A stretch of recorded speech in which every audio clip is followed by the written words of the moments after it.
রঘুপতি রাঘব রাজা রাম পতিত পাবন সীতারাম। তা বন্ধুরা, আমি বিশ্বজিৎ, আমি করছি পায়ে হেঁটে ভারত ভ্রমণ। আমার বাড়ি পশ্চিমবাংলার নদিয়া জেলার মদনপুর শহরে। তাই এখন আমি আছি মহারাষ্ট্রের নাসিকে। তা বন্ধুরা, এখন আমি যাচ্ছি নাসিকের একটা পবিত্র স্থানে। তা বন্ধুরা, স্থানটা বলার আগে তোমাদের একটা কথা বলি।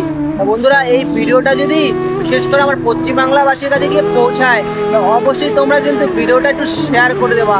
কেন জানো?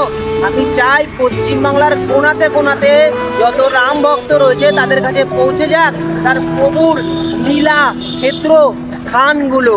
আর আমি এখন যাচ্ছি সেই নীলা ক্ষেত্র স্থান, যেটার নাম পঞ্চবটি, যেখানে মাতা সীতার কুটির রয়েছে, মানে গুফা রয়েছে।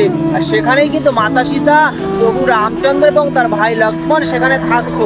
আর সেই স্থান থেকেই কিন্তু রাবণ তার কুল উদ্ধার করার জন্য সাক্ষাৎ জগদম্মা সীতা মাতাকে এখান থেকে অপহরণ করে নিয়ে গেছিল।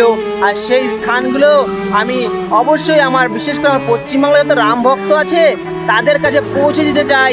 সবাই আমরা জানি, রামায়ণে শুনেছি, কিন্তু সকলে দর্শন করতে পারিনি সেই জায়গাগুলো।